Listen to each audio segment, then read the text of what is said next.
Ladies and gentlemen, please provide a thunderous ovation for your host, Mr. Mark Cordes. Oh, thanks. Oh, wow. Wow. Wow.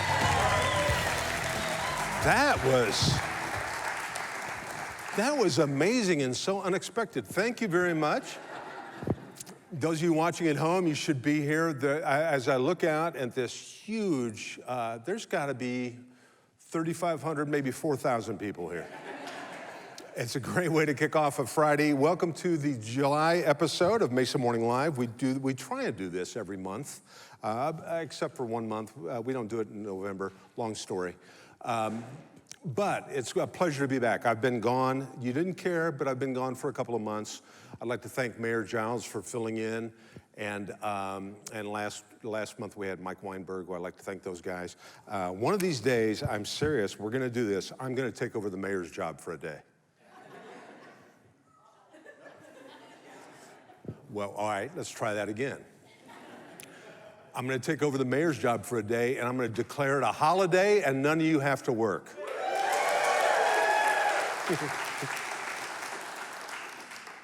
Oh, it's so easy to pander for votes, isn't it? We're seeing that quite often.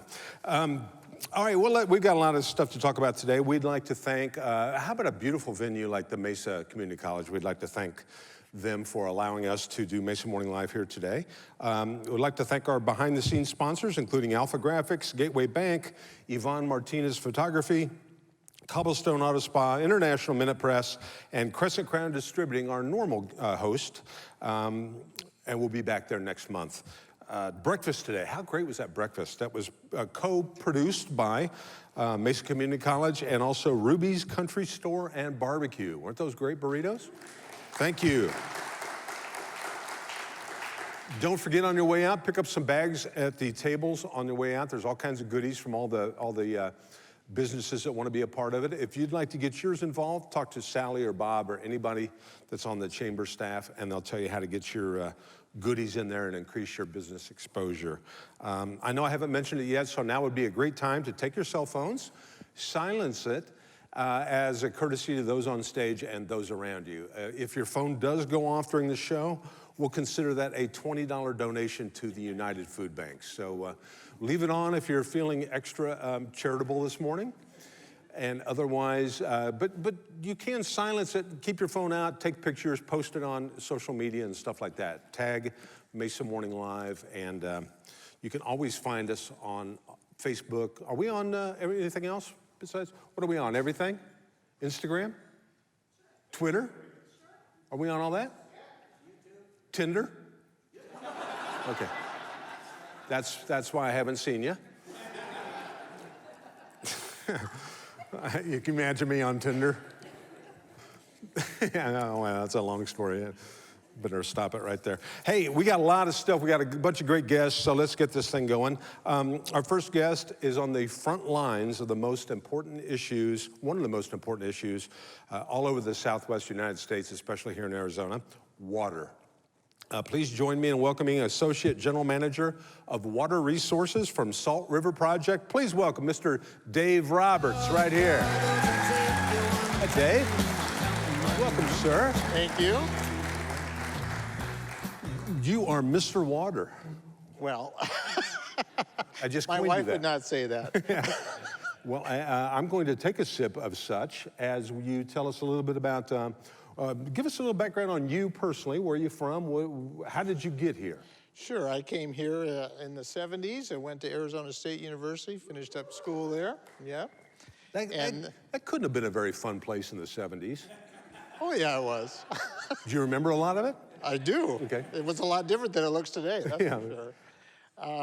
And I've been here ever since, and graduated from ASU in 1981, and then got an internship at the Department of Water Resources for several years, and then eventually made my way over to SRP, and I've been there since 1986. And I've been involved in water resources and water resource management that entire time at SRP. So. Wow. Well, you mentioned that ASU's changed a lot. So has Arizona. So has our demand for water. Did you ever, when you started, however many years ago that was, Did you ever think we'd be this big, this quick? No, I didn't at all. My background was more in the wildlife area and wildlife biology and things like that. But when I got involved in water resources and living in Arizona, because I came from California, I didn't realize just how important water resources was to the state and the management of that resources. Right after I got here, they passed the Groundwater Management Act, and that was really one of the big state laws that has enabled us to be what we've been here in Arizona, particularly in the Phoenix area. So while you say our demand has gone up, it actually has gone down over the years. We're using actually within the state of Arizona the same amount of water that we were using in the 50s, but our population is quadrupled in that time frame. So wow. We have been much, much more efficient in the use of our water. And a lot of that's attributed to the Groundwater Management Act and the resources that have been available from Salt River Project and other entities in the valley as well. Wow, that's amazing. Yeah. And a lot of that probably back in the 50s was agriculture based. And it's sometimes, although necessary, maybe not the most efficient. Oh, very much necessary, because we all like to eat. Yeah. Why did you look at me when you said that, Dave? We'll cover that later. Okay. Yes, but our conversion from agriculture to sort of a more municipal-based and industry-based economy here has enabled us to use that water more efficiently, and also to, have the population that we have and the economy that we have and the quality of life that we have here in Arizona. So. Well, put our minds at ease. I travel all around the country, and I'm always proud to say I live in Arizona, and a lot of people, especially if they haven't been here, they have a different idea of what life is like here. And they always say, oh, you guys are running out of water, aren't you? And I play up to that, because we don't really need any more traffic. So I say, oh yeah, we're almost out. If you come bring a canteen, I'm trying to keep them back in Cleveland, But they're still going to come, Mark.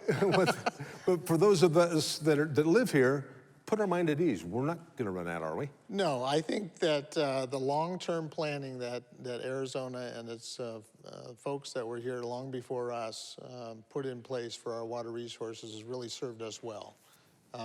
The work that Salt River Project folks did, the Central Arizona Project, which is the newer supply of water that's come into Central Arizona, the Groundwater Management Act, all of the work that we've done over the years, and most recently the Drought Contingency Plan that was put in place for the Colorado River. All of that is really long-term thinking for the future, being ready and planning for the future as well. And we're continuing to do that. We don't rest. We continue to work towards the future. And one of the big things that we're working on right now, and we've been working with the city of Mesa on as well, is really the health of our watershed, the forests, and on our watershed where the bulk of our water supply comes from. And Mesa's been a good partner with us in helping to put in place programs to help restore those forests. That's what I was going to ask you. We're talking about Arizona, but as we hone in on Mesa, who's responsible for Mesa's apportionment and conservation, and who serves Mesa water? Well, we serve a large portion of Mesa. Also, the Central Arizona Project does as well. And then Mesa does a very good job of reusing water that the residents use, so what we call reclaimed water or effluent. Mesa does a very good job of utilizing that. They put that kind of water underground in the Granite Reef Underground Storage Project just in Mesa, just north of the city. And then they trade water with the Gila River Indian community as well. And so they trade their effluent for the community's CAP water. And so Mesa's got a very robust water supply, enough to serve a large population. And Mesa continues to grow, and I think that they're in pretty good shape. That's awesome. Well, I always like to, when I get business people on here, I always like to pretend we have a crystal ball here. We can look 10 years, 20 years, 50 years down the road.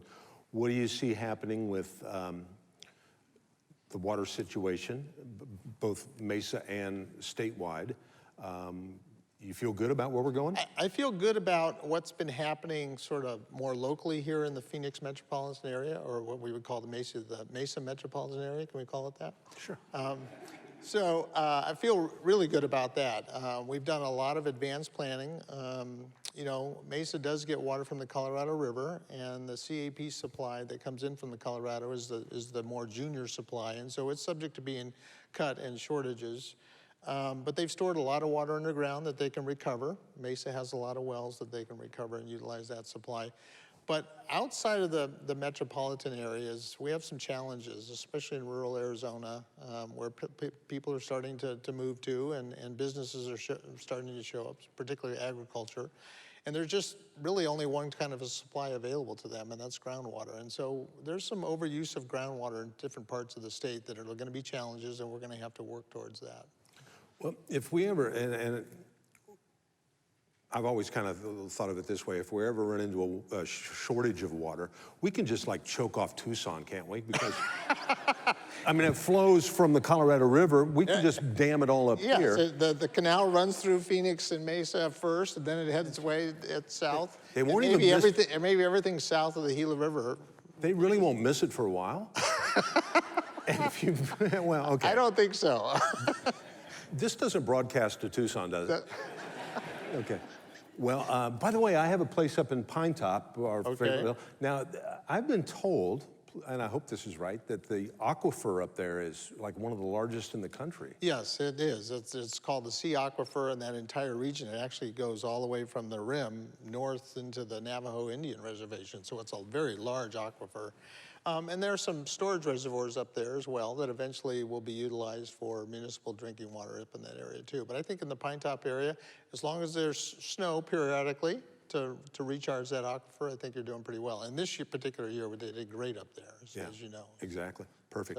So. I'll let you out of here. One quick question. I know I Googled you, and I found out that, little known fact, you coached a lot of basketball. Yes, I did. I was, you know, at SRP, they give us a lot of opportunities to volunteer and do things. And so I was a volunteer high school basketball coach and coached my older son, who now is a college basketball coach. So it was a passion of his all the way through and a passion of mine. And fortunate to do that. And a lot of the kids that I coached ended up playing on high school championship teams and continued to play in college. So it was a fun thing. Where's your son a coach? He coaches at Purdue Northwest, which is a Division II school in Indiana. It's a part of the Purdue University group. Awesome. So. Any chance you could maybe help the Suns out a little? You know, I've been following that a lot. I follow a lot of sports, so. I think our water situation looks better than our Suns situation. Yes, particularly the last 10 years or so. Exactly. Yeah. Well, I thank you for coming in. I know you're busy because the water supply, the demand never stops. Right. So you're always on the clock. We appreciate you stopping in. You going to hang around for the rest of the show? Yes, I'll hang around a little If bit. anybody's got any questions, maybe afterwards they can pull him aside. In the meantime, how about a big round of applause for Mr. Water, Mr. Dave Robbins. Thanks, Dave. Thank you, sir. Nicely done. Thank you. Now see, that's what a guest is supposed to do. He comes out here, he's well prepared, he rolls with the punches, he delivers killer content, and he provided all the water for us today. How about a, I'm totally sucking up to the water source. Hey, it's time for our mystery guest. As you know, every month we like to showcase a member that we call the mystery guest. They have brought people in, and we always just find out the last minute who that is. And now we find out today it is from National General Lender Services. How about a big round of applause for Tom Bohan? Tom, welcome. Nice to meet you. Good to meet you. Well, I can't bring water, but I can give you a foam finger. There you go. And a National General drone in case you want to spy on your neighbors. So. Well, yes, I do. That old. It doesn't have a camera, I'm kidding. Oh, well then, there you go. No, that's. Did I say your last name right? Is it Bowen? Bowen, yes, sir. Okay, cool. Well, welcome, and thanks for bringing all these. Yeah. Everybody wave this. Hi for the cameras. National General, tell us a little bit about who you guys are and what's going on with the foam finger. Yeah, well, National General Lender Services is a company. We're an insurance company, but we're really in the mortgage servicing space. So our clients are lenders and mortgage companies. We are their insurance departments. So we've got some prominent companies like Bank of America, US Bank, and we provide services that ensure that the borrowers have the right insurance and that the bank is covered because we're making sure their properties are properly insured. That's awesome. And the number one is where you stand, or where Well, you, we are number one because we do it the best. We're the most compliant company in the industry. We are growing leaps and bounds here in Mesa. In fact, that's a part of one of our social media campaigns that we're ready to roll out, where our employees, who we take a lot of input from, are engaged in sending us why they do what they do for their customers. And we select the best ones, and we put them on social media with the foam finger to say, I believe in the company, and I take care of my customers, and this is why, and this is how I do it. And that's part of a program we're doing right now with our folks. That's awesome. Well, you got a lot of employees here today, or team members. Are they? Best people ever. Okay, well now, did they lock up the office? Are they all here? Or how many more people do you have? Well, they're going to be in the office till about midnight tonight, but they're here this morning. I'd keep them there till 1. Yeah.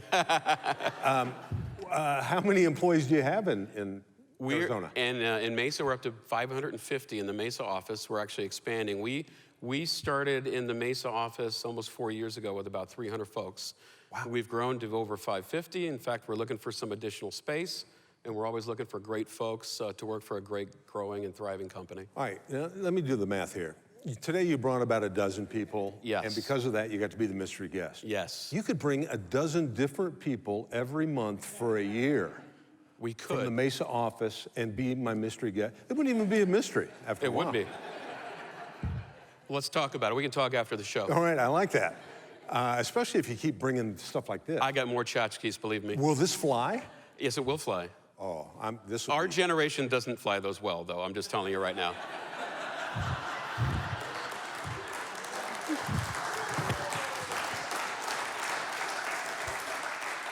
That's because the print is too small. I don't even know what this is.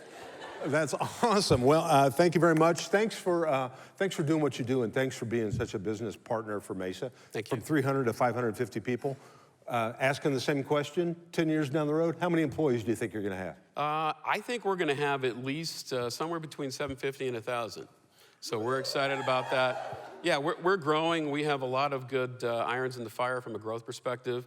And like I said, we do a really nice job with compliance. And I have amazingly talented people and the folks back in the office and our other locations who are just committed, dedicated, a really collegial group. And that comes from the top, from our president, Art Kastner, who has an office out here but tends to travel all the time.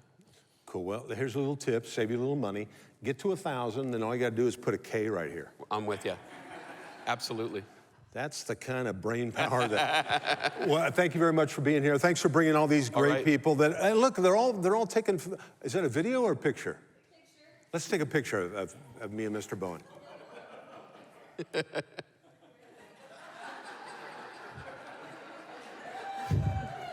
Put that on social media. Yeah. Hey, thank you very much, Tom. All right, good to see you. Nice Appreciate to meet you. it. Thank you very much. Good job.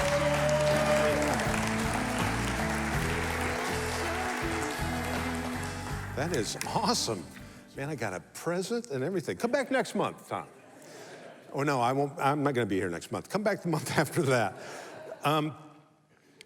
This is fun. This is our Community Spotlight segment. This is sponsored by Gateway Bank. For more than a decade, Gateway has been working to earn the opportunity to do business with you. Please welcome to the stage, representing Paz de Cristo, the Executive Director, Mr. Arlen Wessling. Arlen.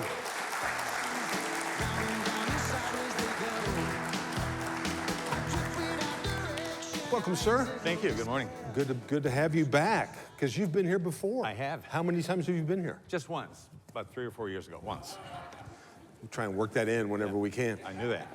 Well, great. Well, for those of the folks here in the audience and watching at home, tell us who you are and what Paz de Cristo does. All right. So Paz de Cristo has been a nonprofit in the Mesa area for about 31 years. We're located at Broadway and Country Club. We've been in that same location for about 26 or 27 years. So we do, at Paz de Cristo, we have a number of programs. We average about 7,000 visits every month to Paz de Cristo, people looking for help for something. About 80% of those visits are for one of our food programs. We serve an evening meal every night of the year, and we've been doing that for the entire 31 years we've been in business. We actually are the only place in the East Valley where someone can get a free evening meal every night of the year. Otherwise, you'd have to go to downtown Phoenix. So we do food programs, we do food boxes, add all those numbers together, about 50,000 meals a month. And again, that's about 80% of our budget, about 80% of our business. Wow. So how can the folks that are here and watching on TV, what can they do to help you out? Because that's not cheap to do.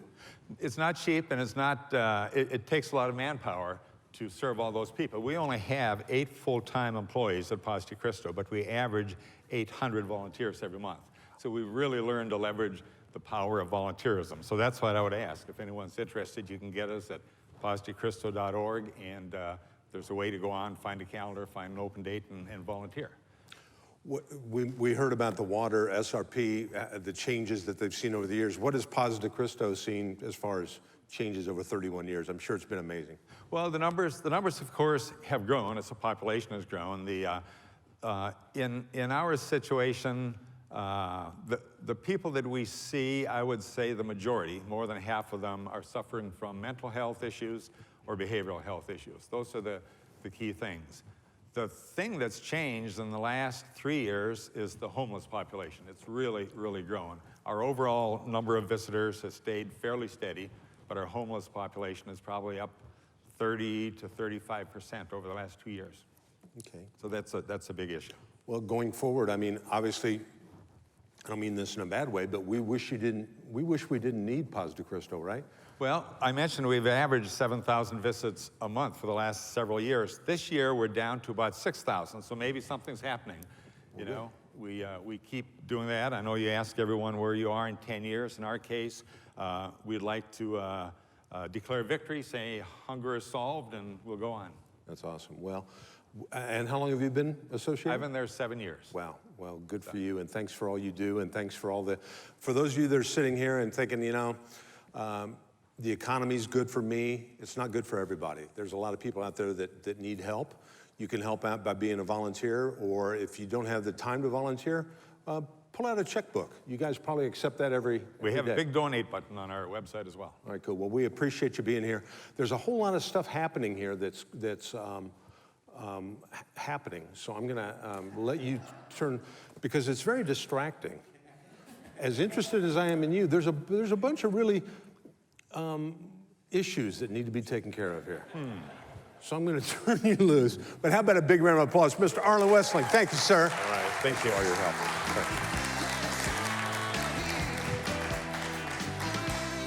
help. Okay, well, for those of you that haven't seen, we've got a very interesting top 10 list this month. We're going to mix things up a little bit. We've got a bunch of chamber members that in a moment are going to promote their business to you via a homemade sign. And we use the term sign very loosely. Your job is to cheer for them and their creativity and sharing their message with you. Are you ready? Let's have some music and let's welcome them as they come out one at a time with their top 10 signs for businesses in the Mesa Chamber. Number 10. That would be...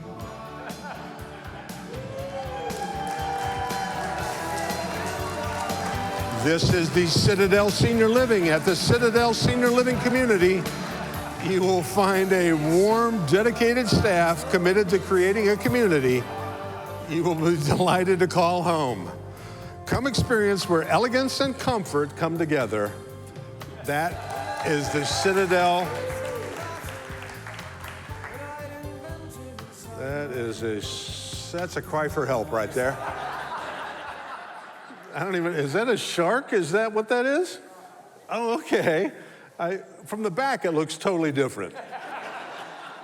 Oh, see, yeah, get hooked on our Jawsome Senior Living. I get it now. Hint, show the host.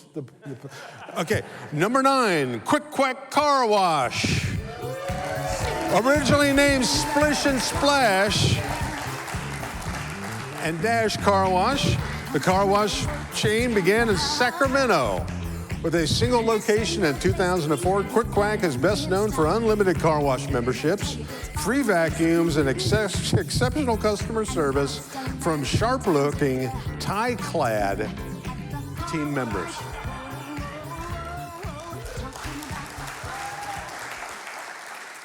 It's That's where a ton of our water's going right there to Splish Splash. The quick quack. That is a quack, by the way. Number 8, Norris Air Inc. Norris Air Inc. offers air conditioning and heating systems, installation, maintenance, and repair across the valley. When you choose Norris Air, you are choosing a comprehensive home comfort service. Once again, this time of year, think cold air, think Norris Air. Thank you.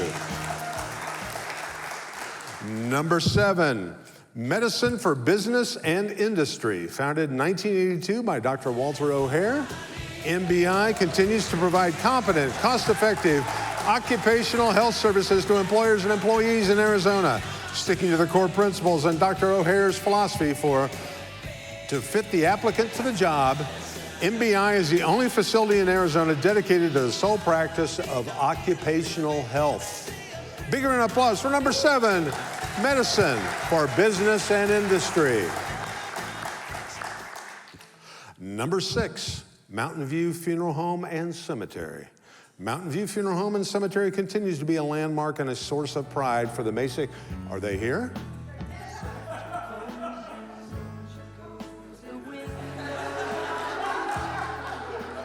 How about a moment of silence for Mountain View Funeral Home? You know, that kind of spoke volumes, didn't it, right there? You never know when it could be your time, folks. As far as they know, I read all that. Number 5, Mesa Green Flag Program. Green Flag Mesa is a unique partnership between the Mesa Chamber of Commerce and Mesa Community College, providing students with office space, business tools, and the knowledge resources needed to launch a new business venture in today's competitive environment. Once again, don't fall off the stage, or you could be going to Mountain View Funeral Home and Cemetery. Mesa Green Flag Program. Number 4, Vantage West Credit Union. Vantage West is a local credit union that is passionate about investing in the communities they serve and helping the consumer and business members thrive. They are committed to delivering the personalized service, knowledge, and honesty their members deserve from their financial partners. Vantage West Credit Union. Number 4. Number 3, Standing 360. Standing 360 specializes. Here's a little tip. Why don't you spin a 360? That would be good. Spin all the way around. There we go. Specializes in all things digital media marketing. To start with, they help with digital marketing consulting, and with the help of Google, improve your standout amongst the competition. That is Standing 360. Number 2, Options for Senior Living. Options for Senior Living is a locally owned and operated senior placement service. They are your local resource and senior advocate and are happy to help you with you and your family's needs. Oh my gosh, it lights up. Yeah, very high tech. Options for Senior Living right there. And our number 1, in no particular order, our number 1 is Artisan Color. Artisan Color is a discerning color house, an award-winning digital commercial printer located in Scottsdale, Arizona. Founded in 1998, they are an accomplished company of 65 industry professionals working together to achieve their core values of integrity, enthusiasm, excellence, professionalism, and respect. And those are your top 10 business sign carriers. Big round of applause.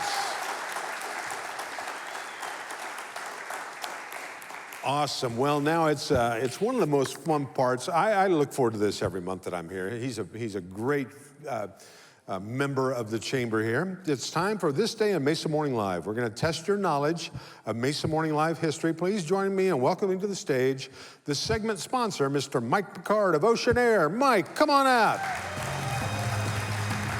Welcome, sir. Good morning. Bob gave me a number of teleprompters today, so. You got a bunch of stuff? All right, cool.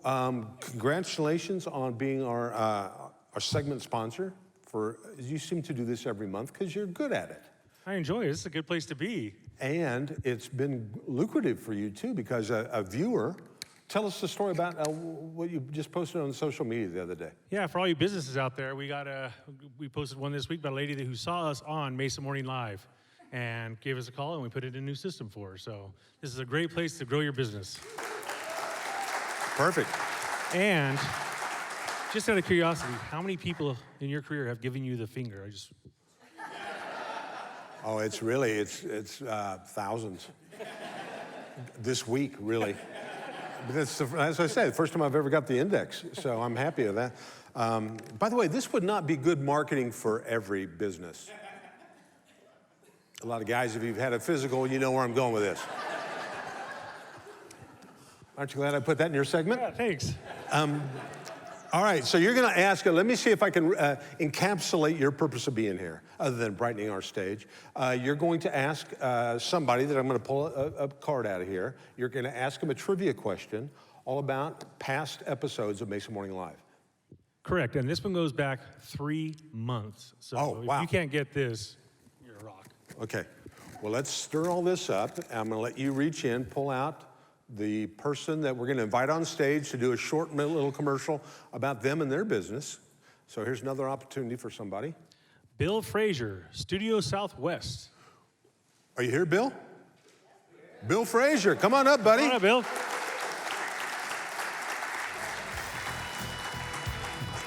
Just like that quick, Bill, your life can change. You were, a minute ago, you were sitting in the audience, and now you're on Mesa Morning Live, where you soon will be if you'll hurry. We have a short segment here, Bill. Just kidding. Let's welcome Bill to the stage. Once again, Mr. Bill Frazier. Welcome, Bill. Welcome, sir. I know. Hey, let's give Bill the microphone. Tell us who you are and what you do for a living. Well, I am a publisher. I have Southwestern Cities and Towns. It's an online magazine. And do also some other collateral materials and things like that. Oh, cool. And how long have you been a member of the Mesa Chamber? I am not a member. Well, you will be by the time the day's over. Especially, well, now, is this the first time you've been here? It is. And where were you on the first time thing? I sat it out. You what? Busy taking notes. Oh, you were. We'll let that slide this time. Well, you're going to have a hard time answering this because you weren't here 3 months ago. That's right. But Mike, tell him what he's got. He's got a lifeline.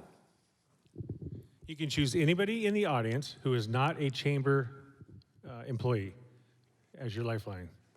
Because I'm pretty sure you're not going to know the answer to this. And if they get it right, if Bill gets it right, what's he going to win, Mike? Well, he'll win the prize if he joins the chamber.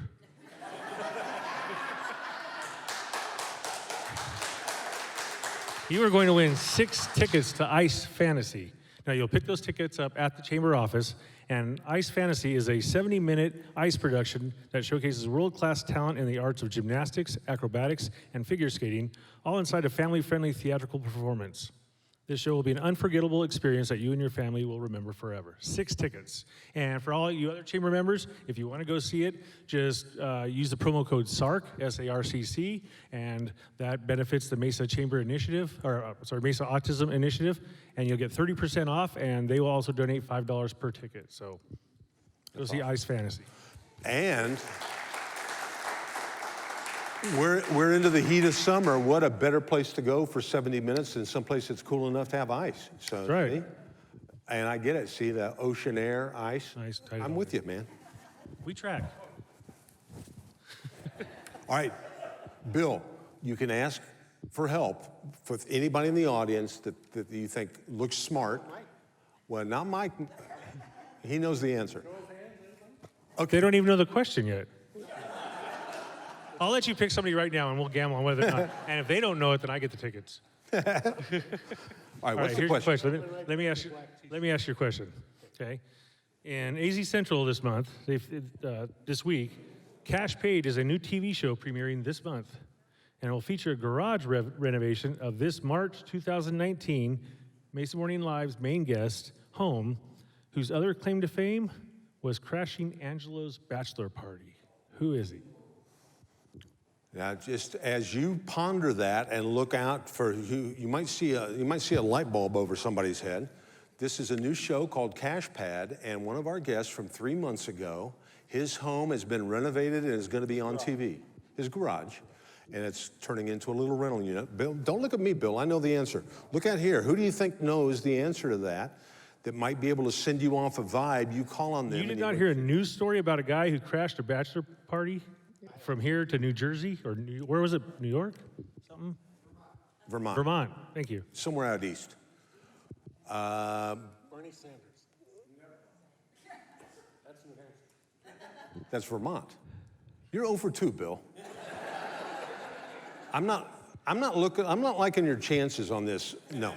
Look out here, pick somebody you think might have the answer, and you might give Bill a hint that you might know the answer.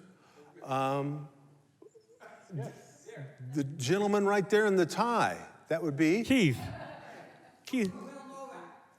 How about Will Novak? Will Novak is correct. Good job. Yeah! And just like that, you're a winner. Congratulations. Bill, you win 6 tickets to go see the ice thing, and the bad news is you got to take Keith. Okay. No, I'm kidding. Keith, thanks for a big help right there. Thanks for being. Talk to a Mesa Chamber staff member on your way out. You should join the chamber. Look at the good. Susan, raise your hand. Talk to her right there. All right, there you go. Welcome to the club. Hey, thank you, Mike. Mike Picard, Mr. Ocean Air. Thank you, buddy. We appreciate that. Yeah, Will Novak. He's also now a Mesa City employee. What's Will's title with the city? He's with Economic Development. Boom, and his garage is going to be on a cash pad at the end of this month. Okay, here we go. Time for our featured guest. We talk a lot about unique work that Mesa does for its community. We're excited to share yet another program, and then one of the amazing people behind it. Please welcome Police Liaison to the City Manager's Office, Mr. Aaron Rain. Aaron, come on up, sir.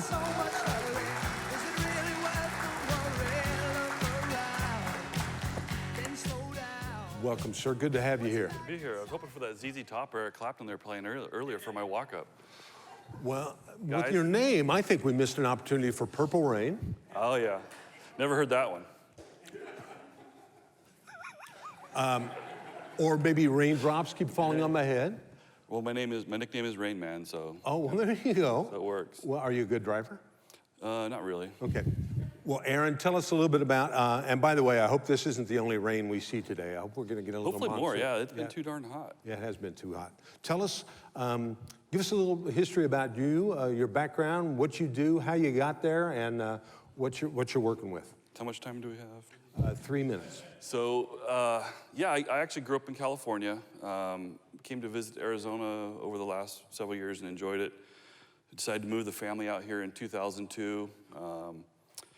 Worked out here for a bit. I spent most of my working career in bicycle manufacturing. Major manufacturers like Schwinn, Felt, GT bicycles. When I was out here, continued in the bicycle industry.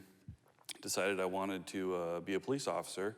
Got permission from the wife and joined the Mesa Police Department in July of 2000. So this will be my anniversary month, July of 2006. Were you a bicycle officer? I did bicycle officer for a bit. I've been a tactical flight officer in the air unit. I've done undercover stuff. I've done, I'm a negotiator on the SWAT team. I've been doing that since 2011. I've done intelligence detective, patrol, bikes, you name it, a potpourri of things. Just can't Jack of all trades, master of none. just can't hold a job, can you? No, seriously. And now I'm at the, about a year and a half ago, I joined the city manager's office on a internship program, and then I'm still stuck there. And working on reducing homelessness for the city of Mesa. So that's my role now. Is I'm still technically a police officer, barely, and then I work at the executive level with city departments, nonprofits, faith-based groups, collaborating on how to reduce homelessness in Mesa. Wow, that's great. Well, let's talk about that a little bit. We heard earlier from our community partner on that. What's the outlook for homelessness in Mesa, and what can we do to help? Good question. So I gotta give props to Arlen. He's like my hero, and agreed. Volunteering at Pause is an absolutely amazing experience. We do it regularly and love it. Homelessness in general is slightly down, but unsheltered homelessness is up. significantly up. And I think what you're seeing is the increase in housing costs, particularly rentals. You're seeing more and more people that were traditionally able to make it work, not able to make it work anymore. So over the last 5 years in Maricopa County, we've seen a raise of unsheltered homelessness of 175%. Wow. 22% last year alone. So those are big numbers, and that's where we're working with partners like Paz de Cristo and Arlen is critical with the city of Mesa, and really partnering with those folks that are at the front lines and collaborating with them and making sure that they have what they need to address those needs. And you know, I travel all over the country and you see homelessness everywhere, unfortunately, but I can't even imagine being homeless in Arizona, especially this time of year. It'd be extremely challenging. Yeah, it's ridiculous, yeah. So one of the things that we did with the city to try and help reduce homelessness, it's gonna be a multi-tiered approach, but the first portion of our program was restructuring the judicial system. Traditionally, the judicial system is gonna have significant contact with the homeless population through arrests, trespassing, things like that. So what we did is we restructured police policy, and then the court itself completely rebuilt itself for this. So now, the officer at the front end can recognize a person in need, whether they have mental illness, addiction issues, homelessness, and they can refer them directly, instead of the traditional adjudication course, to this community court. And then when they're at community court, they get the opportunity, instead of incarceration, they have a navigator assigned to them that helps them navigate the process out of homelessness, to get a job and such. For example, every once in a while I do put on a uniform and pretend to be a police officer, and I was at Walmart working and arrested a person for shoplifting. And that was in November of 2018, and I was going through the data last night because we've completed our first year of community court. And over the last decade or so, he's not even 30 yet, but he had 37 arrests in Mesa alone and 104 police contacts. And so I cited him directly into community court, and I was telling him about it, and he was fairly surly and obtuse at the time that we had our contact. But when he got to court, he figured out this is a program that I can help work. And since that time, he has not been arrested once. He now has a job. He now has an apartment, and life is good for him. And when he graduated, I got to shake his hand and give him a hug and congratulate him. Wow. So a phenomenal experience. Oh, yeah, that's super. And he's the one that did the hard work, not me. I just opened the door for him, and that's the key. Is these folks are given the opportunity to do this hard work, and it's not easy, but. Well, and I've heard this before. Just because you're homeless doesn't mean you're hopeless. And absolutely, that's 1,000,000% correct. Well, thank you. And not bad. That just shows. I'm just not a pretty face here, Aaron. Clearly. Hey, don't jump on that so quickly. Well, that's great. Those are the kind of stories. I bet that really is gratifying to see somebody that's. It is. You know, those are the days that you go to work for, the days you get to legitimately help people, because every cop signs up to help people. They want to make a difference in the community and help people. And those days you get to do that, it's truly rewarding. That's great.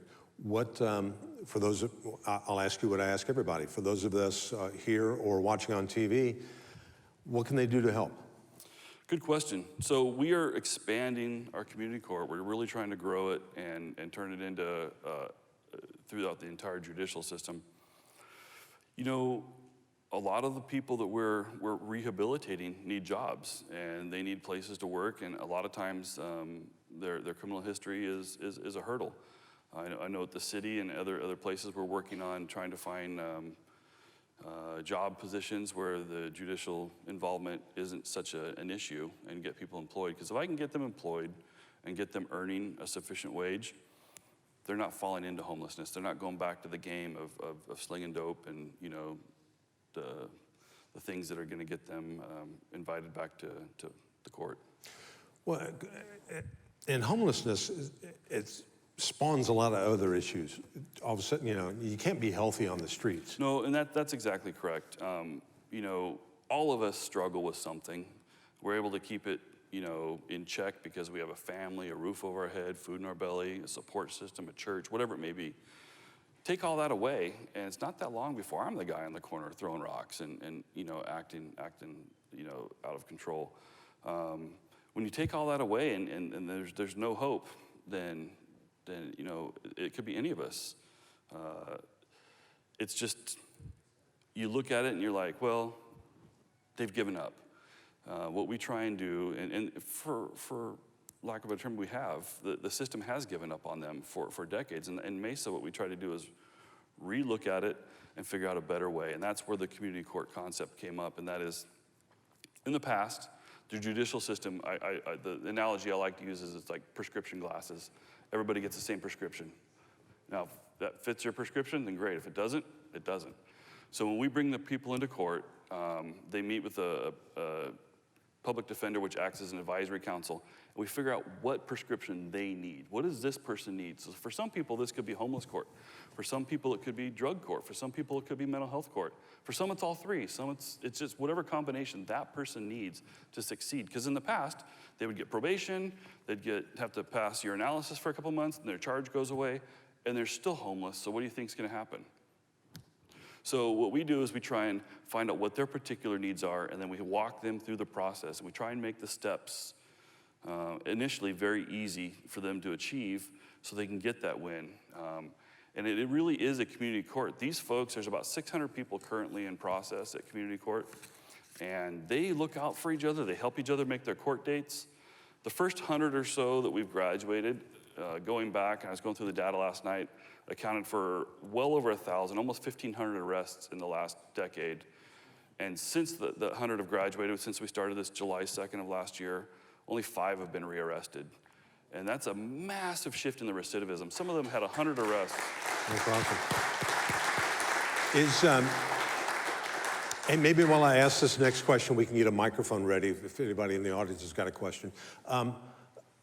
Is there any place outside of Arizona or within Arizona that's doing it better than Mesa is? And can we learn from them, and who are they? We look at everything we can. The difficulty is, I use this analogy too, I like to use analogies. It's like baking a cake. You have to use the ingredients in front of you. Sometimes some cities may be able to make red velvet cake, some German chocolate cake. They're all cakes. My favorite's yellow cake with chocolate frosting. But you have to work with the ingredients you have. Some have more nonprofits, some have less nonprofits, some have more faith-based groups, so you have to adjust your composite and your ingredients to what you have. The community court concept is pretty novel. It has been recognized. We got to present this at the Arizona Supreme Court to all 15 counties. This week I had Peoria there. The week before that we had Tucson, we had Tempe, and a lot of people are looking at this model because it's so much more effective than the traditional adjudication system. So in some areas, so to answer your question, some areas people may be doing things better. I'll tell you where our biggest gap is that we really struggle with is housing and housing costs as the population grows and the housing inventory hasn't grown with it. Demand is high, so what goes up? Price. So, you know, that is our biggest challenge. So some other cities are doing better at the housing end. The community court is the back end, and that was one of our first things, was modifying the whole judicial system. Now the city is working at the front end, training programs for education to get people to move them from entry-level jobs to middle skills jobs so they can afford the housing so they don't fall into homelessness, and getting employment opportunities for folks that are coming out of homelessness so they can become self-sustainable. So that's the upstream changes we're looking to make, because what we've done now is all downstream. But we had this system that was having contact people, but we weren't really getting bang for the buck for it. So optimizing those resources was basically just restructuring. They let me break it and put it back together in a better way. But I gotta say that I'm one person in an awesome team. I get far too much credit for what's gone on. The team itself is truly remarkable. Judge Tafoya, John Bellotti from the prosecutor's office. That's really a pivotal role, the prosecutor. Meg Leal from the public defender's office, all of our nonprofits like Paz de Cristo and Mark Center and Community Bridges. Without all them, this entire system wouldn't work. Wow, that's great. Now, unfortunately, all I'm thinking about is cake. I like cake. I know, you said yellow cake with chocolate frosting. Right? Isn't that the best? I just kind of drifted on. I was like Homer Simpson there. Every year when my birthday comes around, my wife's like, what do you want? I'm like, yellow cake with chocolate frosting. It's awesome. And so she came home one day, she'd make some, waiting for it to cool and waiting for to frost it, and the whole middle was eaten out. So she goes out to the kitchen, she's like, what would you guys do? Like, we didn't do it. My Rottweiler's sitting there with crumbs all in her whiskers. So my dog liked chocolate cake and yellow cake with chocolate frosting as well. That's awesome. All right, I think we got a microphone. Is anybody in the audience, raise your hand if you've got a question for Aaron. And there's one. Of course, the farthest possible. Get the Fitbit going. You got your steps in. And we've got a question here toward the back of the room. Thank you. What you're doing, I think, is amazing, and I appreciate everything.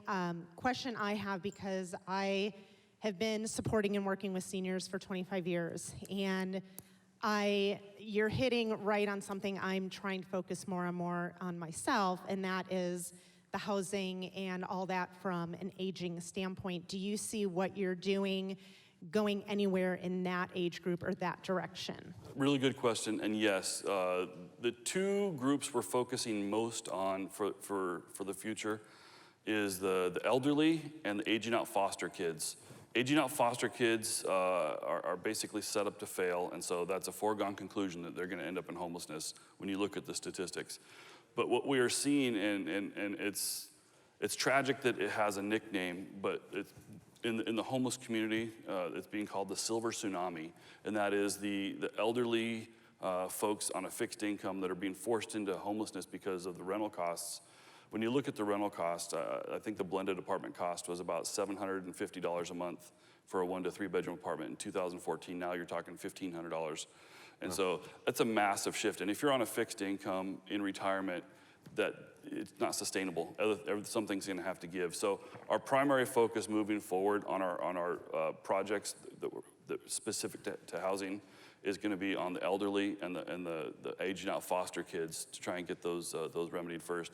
And to be honest, it's a far more palatable clientele to work with, because if you tell a neighborhood, hey, we're going to build a recovery center here and some housing for a bunch of recovered drug addicts, are you cool with that?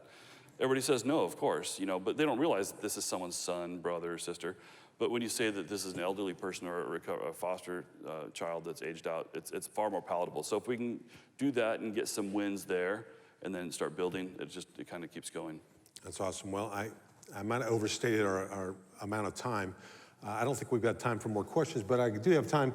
Give us, look into the camera, give us a little pitch. Give us your elevator pitch on what we can do and how we can all make this problem diminish. Well, I wasn't prepared for that. I'm just kidding, I'm always prepared for that. So, like Arlen said, volunteer at those groups, you'll get the bug. I'm telling you, once you go volunteer and help work with this clientele, you'll get the bug and you want to help. You're welcome to contact me directly. My cell phone's on the city website for, if you look up Reducing Homelessness in Mesa, it has my cell phone on there. I'm happy to answer questions. You're welcome to come to community court and see what opportunities your organization might be able to provide.